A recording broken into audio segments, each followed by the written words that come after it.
રાજકોટ શહેરમાં ફરી એકવાર ક્રાઇમની ચોંકાવનારી ઘટના સામે આવી છે, જ્યાં જૂની અદાવતમાં એક યુવકની જાહેરમાં ક્રૂર રીતે હત્યા કરવામાં આવી છે. આ ઘટના માત્ર હત્યા સુધી સીમિત નથી રહી, પરંતુ ત્યારબાદ શહેરમાં તણાવ, વિરોધ પ્રદર્શન અને ચક્કાજામ જેવી પરિસ્થિતિ પણ ઊભી થઈ છે.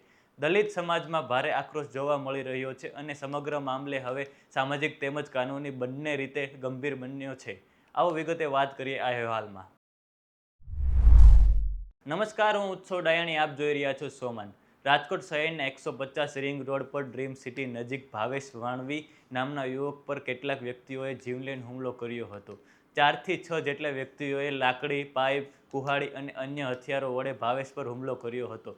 હુમલા બાદ આરોપીઓએ ભાવેશને જબરદસ્તી કારમાં બેસાડી અપહરણ કર્યું હતું અને ત્યારબાદ અડધા કિલોમીટર દૂર ગ્રીન સિટી નજીક ફેંકી દીધો હતો. આસપાસના લોકો એકત્ર થતાં 108 એમ્બ્યુલન્સ મારફતે ભાવેશને સિવિલ હોસ્પિટલ ખસેડવામાં આવ્યો હતો, પરંતુ સારવાર દરમિયાન તેમનું મોત નીપજ્યું હતું. આ ઘટનાને સમગ્ર શહેરમાં ચકચાર મચાવી દીધી છે.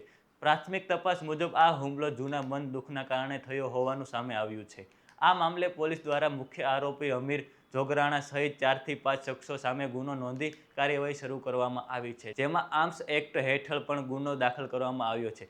એલસીબી ઝોન 2ની ટીમે ઝડપથી કામગીરી કરીને રૈયાધાર વિસ્તારમાં રહેતા 3 સગા ભાઈઓ રવિ જોગરાણા, સાગર જોગરાણા અને ગોપાલ જોગરાણાની ધરપકડ કરી છે, જ્યારે અન્ય આરોપીઓની શોધખોળ હજુ ચાલુ છે. આ ઘટનાને લઈને સિવિલ હોસ્પિટલ ખાતે ભારે તણાવભર્યું વાતાવરણ સર્જાયું હતું. મૃતકના પરિવારજનોએ આરોપીઓને પકડ્યા વગર મુદ્દે સ્વીકારવાની ઇનકાર કર્યો હતો.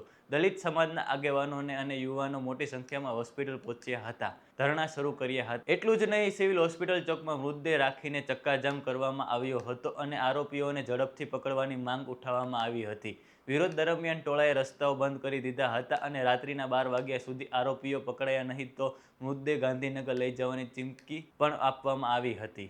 પરિસ્થિતિને કાબૂમાં લેવા માટે પોલીસને હસ્તક્ષેપ કરવો પડ્યો હતો અને અંદાજે 20 જેટલા યુવાનોએ અટકાયત પણ કરવામાં આવી હતી. આ દરમિયાન પોલીસ અને પ્રદર્શનકારીઓ વચ્ચે ઘર્ષણ પણ થયું હતું. પરિવારજનોનો આક્રોશ પણ સામે આવ્યો છે. મૃતકની પત્ની ભાવુક બની ગઈ હતી અને મને મારો ભાવલો જોઈએ કહીને રડી પડી હતી, જ્યારે માતાએ આક્ષેપ કર્યો હતો કે તેમના દીકરાને સમાધાનના બહાને બોલાવી છેતરપિંડી કરીને હુમલો કરવામાં આવ્યો હતો. માહિતી મુજબ ભાવેશ 2 લાખ રૂપિયા લઈને સમાધાન માટે ગયો હતો, પરંતુ તેને વિશ્વાસઘાત કરીને મારી નાખવામાં આવ્યો હોવાની પરિવારનો આરોપ છે.